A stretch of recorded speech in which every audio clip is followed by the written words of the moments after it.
DHG here, doing my review for Homefront. How bad is it? I'll just get this out of the way. It's bad. And here's why.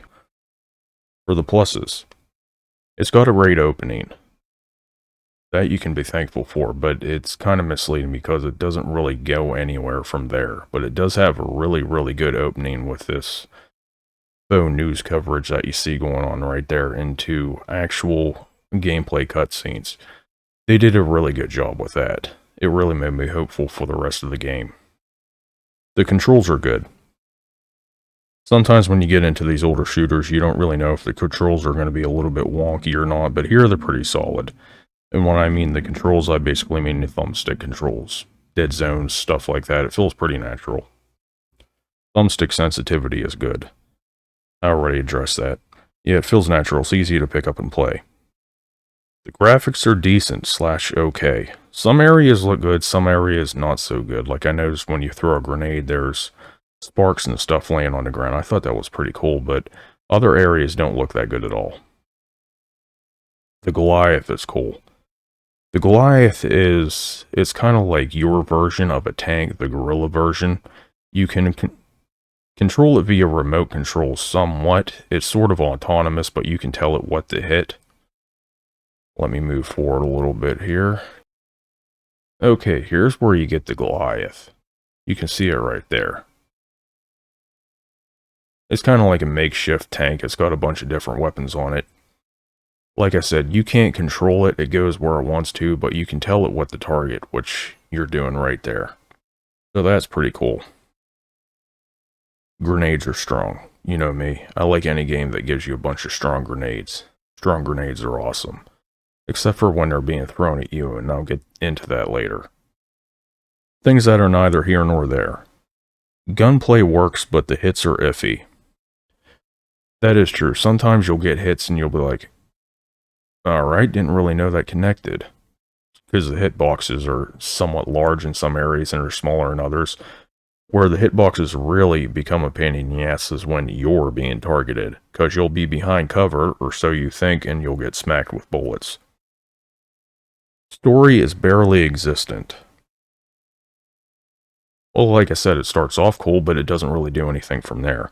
The big story is, you steal some fuel, and then you take it to the San Francisco Bridge, apparently to help the army do some sort of an assault across the Golden Gate. Alright, so you do your assault, and then that's pretty much it. That's the end of the story. Ending is okay, not good or bad. One of your guys sacrifices himself for the greater good, and like I said, you assault the San Francisco Bridge. They could have done a lot more with it.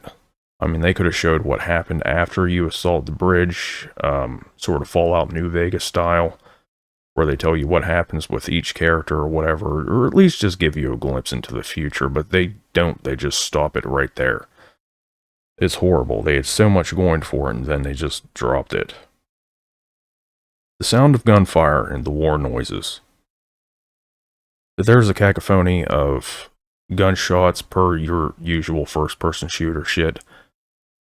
But it's believable enough, but it doesn't really sound all that well. The only gun that actually sounded pretty good, that hit with a thump, was the 50 caliber rifle. At least I think it's a 50 cal. It's a bolt-action sniper rifle you get about halfway through the game when you encounter the militia that goes ape shit. So those are things that are neither here nor there. They're not pluses, they're not minuses. Let's get into the minuses. The grenades are strong. Yes, that made it on both the plus and the minus. There's a good reason for that. Because when you're fighting in close quarters combat, stuff like this, the enemy loves to throw grenades in this game. I mean, there's always grenades flying at your face here. And you're not always in a position to get out of the way, and even if you are behind what you think is cover, like, take a look at those barricades, or if you knelt down behind that, you would probably still take some damage, or likely get killed. So the grenades are strong, all sorts of the wrong ways. That also goes against the enemy too, so you can just throw all your grenades out there and kill a whole ton of enemies, but like I said, it sucks being on the receiving end. Buggy, crashes, freezes. Oh my god, yeah. That was probably the worst part of this game. It is buggy as... I can't even say buggy. No, it freezes a lot. I had to do this level 4 different times, and I had to do numerous other levels, like the one where you get in contact with the militia that goes apeshit, kind of Apocalypse Now style. I had to do that, I think 5 different times because it kept freezing in the same spot. See, that's all sorts of wrong. That shouldn't be in games, period. Because games that have an autosave like this, you get a corrupted save file, you gotta start over again. Sorry, buddy. Just gotta do all that work all over again. And in games like Fallout New Vegas, which had the same problem, you could have 50, 60 hours of gameplay gone. So that's completely unacceptable. That was the biggest thing that contributed to this getting a bad rating, was the freezes. And I'm not talking like the game froze up and then you go into the PlayStation crossbar menu and restart it. No, I mean you get up, you press the power button on your PlayStation 3, it goes through a manual reboot. Enemy AI frequently takes up predetermined flanking positions, making cover difficult. Close range is extremely risky. Yeah. Let's say you're sitting behind a nice piece of cover, and your AI teammate decides that they want to go right there because that's where they're programmed to go. They'll kick you right out of cover, and you'll take a bunch of bullets. Probably die because you die really quickly in this game. So that's never good, and this isn't the only game that's had that problem. There's been a ton of them. Bad AI scripting. Like I said, close range is risky, and that's because there's a lot of powerful long-range weapons in this game. You can see me using a shotgun here, that's just because of where I'm at in this environment. But most of the time you're going to be doing what you see right now. Sniping or long-range shooting. Hard freezes, manual restart of PS3. Already covered that. That's always a bad thing because you never know if it's going to affect the PS3 hard drive. Or if you're not playing this on PS3, then I guess that wouldn't matter, but I'm playing it on the old PS3, and that could screw up your hard drive pretty badly. Bad checkpoints. Yeah, there's quite a few of them. Sometimes there will be good checkpoints in good areas, but this, where you're seeing now, this was a bad checkpoint, because you have to go all the way back through where you breach the door and you do the slow motion kill. It just gets tiring, especially once I get into one of the other bad things with the RPGs there. So the checkpoints could have been a lot better. Saved the player a lot of frustration. RPG soldiers have laser accuracy. Yes, if they're aiming for you, they are crazy accurate with those things.